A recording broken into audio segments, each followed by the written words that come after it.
Hey guys, welcome to the channel. Today we're going to be glazing my M2. No, I'm just kidding. But in this video, we're going to be talking about why the G87 M2 is the best sports car enthusiast buy for $70,000. Brand new. So let's go ahead and hop inside and take the M2 for a spin. And we got the driveway all nice and cleared because we got the Tesla parked over there. So now both cars can get out of the driveway nice and easy.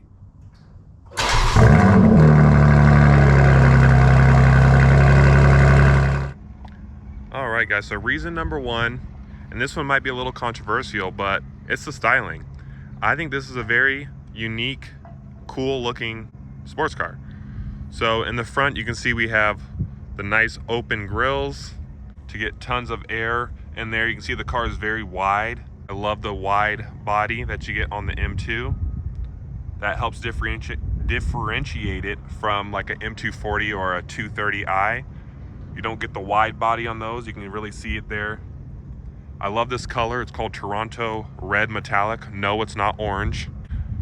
And then it's got the beautiful red massive brake calipers that have the M logo on them. So that looks nice. The wheel design is pretty cool. It's just a pain to clean. It looks nice when it's clean, but it's got a little bit of brake dust on it right now. But look at the proportions of the vehicle. It has very good proportions. A nice long front end. You got the door right in the middle area here. And it doesn't have too much like back. Like the M4, when you look at it from the side, it looks great, by the way. The M4 looks great.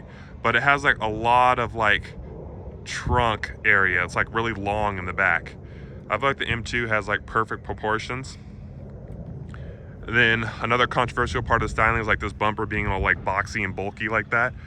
But I think it adds to the aggressiveness of the car. Like the whole car is just a very unique looking car. Right, so there's the rear. Sun's a little on the camera there, but it's got the nice quad tip exhaust, nice and wide. The taillights, I believe, look completely fine.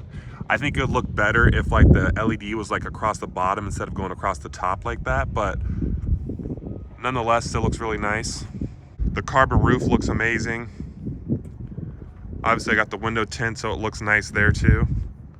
And yeah, I don't mind the styling of this car at all. Like when it first came out, yeah, it was a little polarizing. I was like, I don't know how I feel about it, but after owning it and just seeing it in different like colors and everything, like I really like it. And I love how they made it look like completely different than a normal one. Because nothing's worse than when you get a performance car and it's fully loaded, you spend all this money and it looks just like the base model, right? This looks nothing like a base 230. So when you see this coming down the road, you know it's an M2. Number two, kind of goes along with styling as well, is the interior. The interior on this car looks fantastic. So let me show you guys. So check this out. You got the nice sport pedals down there that look great. You got these really nice leather seats. This is Vernasca leather. It's not the merino like the M3 and M4s have, so it's not quite as nice as that, but it still looks fantastic. It's got the M colors. You got the light up M2 in the headrest there. The door panel looks unique as well. So it has this nice grab handle right here. It's got the M colors right here, and there's a bunch of noise.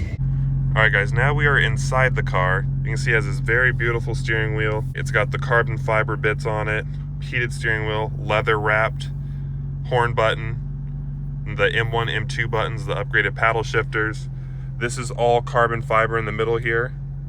Bunch of settings and buttons, real buttons. A nice armrest, carbon fiber on the dash, these huge HD style screens. So you can see just how big that screen looks. Like it's massive. It's like 15 inches or so. Oh, and the heads-up display, right? Everything in here is just a really nice, well laid out interior. I think the interior styling on the car is also absolutely fantastic. The technology, so check that out. Look how big those apps are. Like that's huge. And it's really nice. Like I know some people are like, oh, I don't like screens. But when you have a nice HD screen like this, it just gives you kind of like an immersive experience while you're driving the car. Because you have the big navigation, right? The big apps, everything's clear and easy to see. This screen is really fast, it's not laggy. You got your little climate menu down here. So there's your different adjustments for the climate control. But yeah, I think the interior, I think they did a great job. I can zoom out for you guys. I think they did a great job on this interior, you know, with just everything. The black headliner, the seats are comfortable, they're adjustable. You got memory, right? Memory on the door, everything. For number 3, it's also kind of in relation to the interior. It's the amount of space this car has inside for how small of a vehicle it is. So this car is only 180 inches long. It's not a long vehicle. It is pretty wide, but it's not super long. But look at all this room I have. So I'm a 6'6" person. I have like so much room in here. The seat is not even all the way back. And I have tons of room. I have tons of headroom because I have the carbon roof and not that goofy sunroof. Let me show you guys the trunk as well. Now the back seat, I will admit, there's no space in the back seat unless you're like a child or something like that. But look, even the trunk has room. So we got this little button here. Listen to that nice sounding exhaust. I love that. And look at those massive tips. Like I said, I think the styling is fantastic. So let's open this up here. Look at that trunk space. That's huge. Like, it goes in there pretty deep. And look at this opening. Like, when you compare this to a Mustang, like I'm gonna talk about the competitors at the end of the video. When you compare this to a Mustang, Camaro, they don't have this much room when you open up the trunk.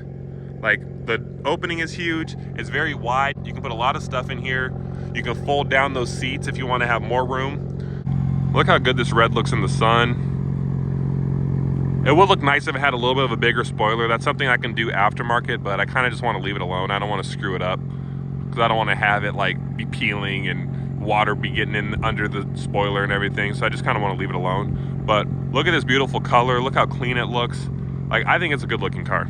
All right, guys, for number 4, we're gonna talk about the performance. So this car performs amazing out of the factory.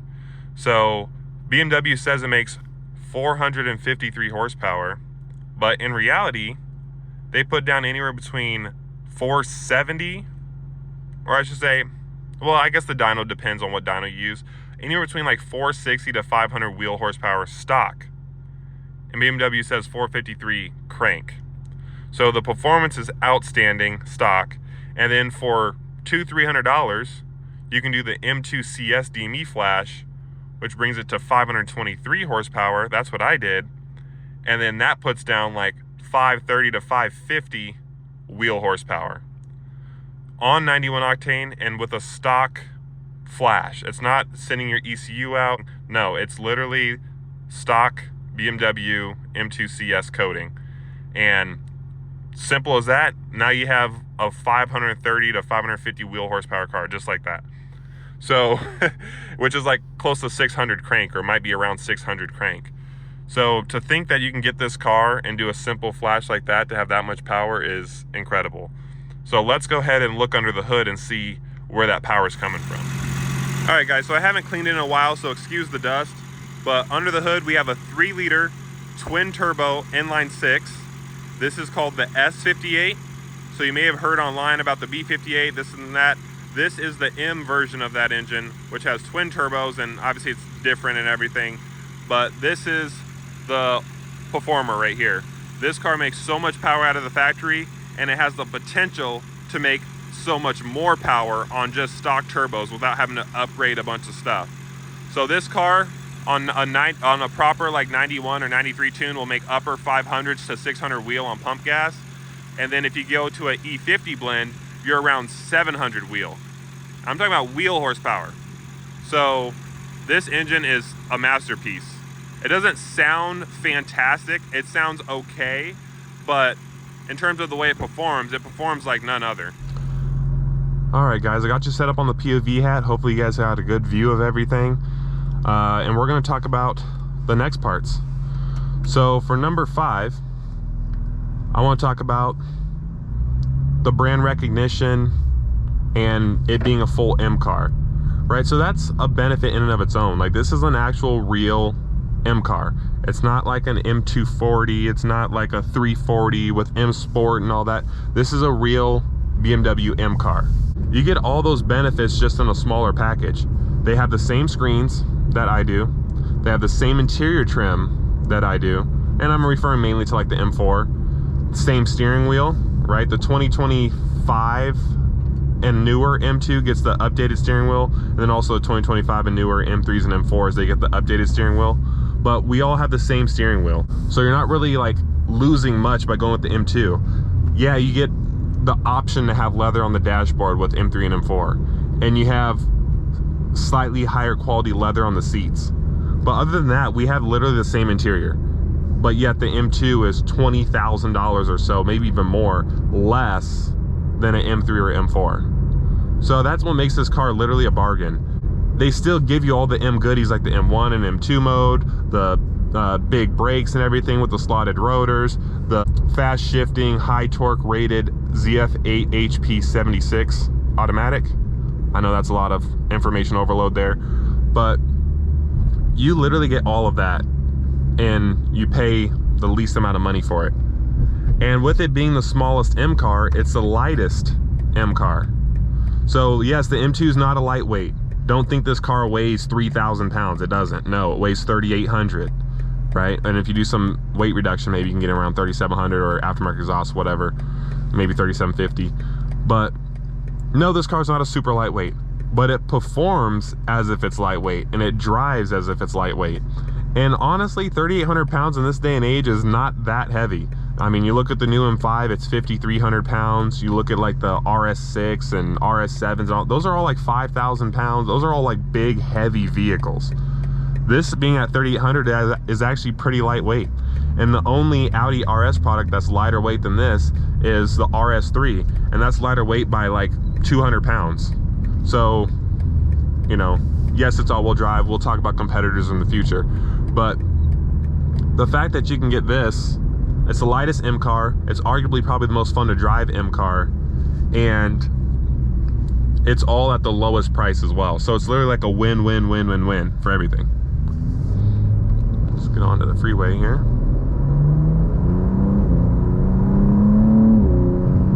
That transmission is amazing. I love the 8-speed auto in this car. It's so good, and there's so much customizability you can do with it between the different shift settings. Yeah, so the nice thing is that you pay the least amount of money and you get pretty much all of an M3 and M4 with this car. It's the same chassis, it's the same transmission, engine. Yeah, it's less output, but honestly, I mean, if you do the M2 CS DME flash, it doesn't matter anyway. But out of the factory, even though the 2025 M2 is rated for 473, it's making the same horsepower as the 503 output in the competition. We've ran it, we've tested it. It's literally like the same amount of power. So you're getting the same power as those $100,000, approaching $100,000 vehicles, and you pay 70 for it. Or 75. The new one's a little bit more expensive now since I bought mine.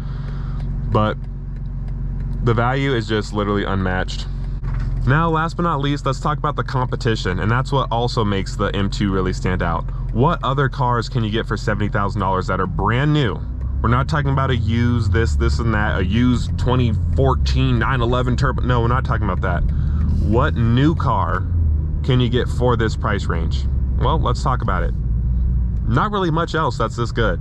So, CLE 53. Great car. I got to drive one. It looks fantastic. It has the build quality. It has the nice interior, but nowhere close to the performance of this car at all. Nowhere close. And it's more expensive. Right? Now let's talk about the Dark Horse Mustang. Same price, V8 sound, but other than the V8 sound and arguably the styling you like better, this is better than the Dark Horse in every other way. The interior is nicer. It's higher quality. It's better build quality. The panels actually line up, unlike on Mustangs, the panels don't line up. It has torque. It has a much superior transmission. The 8-speed in this, I'll take 100 times over the 10-speed in the Mustang. And this is after owning a 2020 Mustang GT. I know how the 10-speed performs. It's better in every way. And honestly, it sounds crazy, but the interior space is not bad in the Mustang, but this has more interior space despite being a smaller car. And the M2 is lighter weight than a Dark Horse. A Dark Horse is approaching 4,000 pounds. It's like 39 and change. Lane ahead. Oh.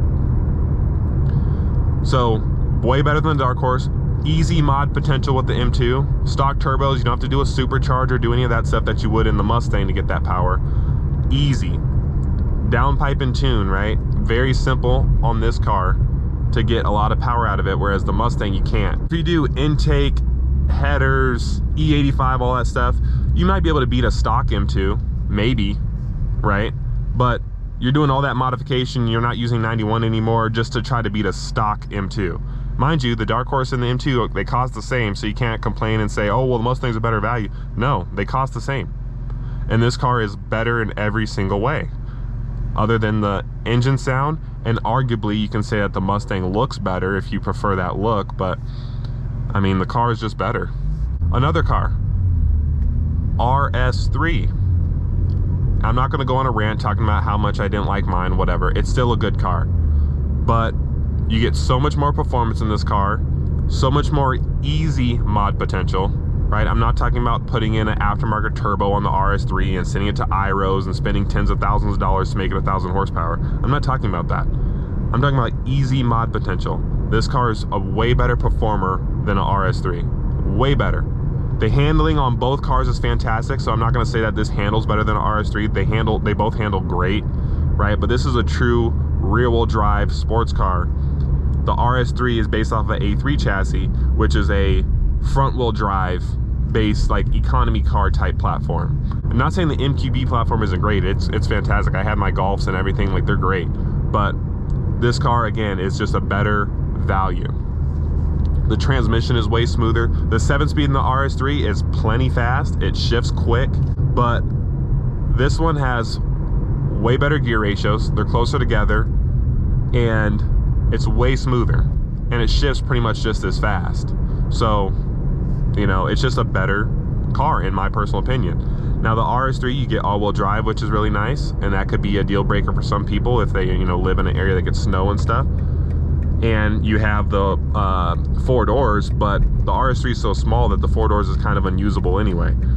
So as a sports car, again, we're talking about as a sports car, an enthusiast car, this car beats it all day, every day. All right, guys, one performance bargain that I forgot to talk about is the C8 Corvette. So obviously there's no denying the C8 Corvette is an excellent bargain for the money. It's similar price to an M2. You can get like a 1LT Z51 with no extra options, and it's similar to a price of a new M2. It is slightly more expensive, but the C8 is definitely a great bargain as well. The pros, obviously it looks like a supercar. You know, it has the dual clutch transmission. It has plenty of power. It has sound. The cons is that it's not quite as fast as the M2, doesn't have the mod potential like the M2 does, and then you'd be getting a base model, like low-end Corvette. So the M2 is like the top of the line model. You know, it's an M car. It's, you know, I feel like it's a little bit more special than just a 1LT basic Corvette. So, but the C8 is an excellent value as well, so there's no denying that. Basically, just it's up to your preference.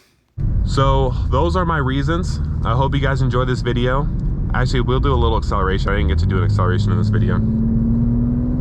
We're gonna get past this van just in case we start spinning.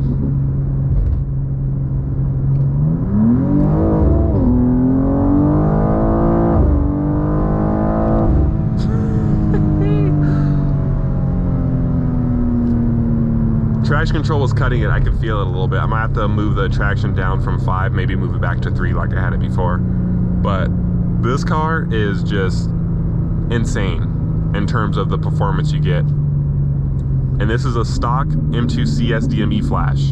But if you enjoyed this video, give it a like, subscribe, share your thoughts. What car do you think brand new is a better value than the M2, or you think is better? I would love to hear what you guys think. But if you enjoy this video, give it a like, subscribe, share your thoughts in the comments below, and I will see you in the next one.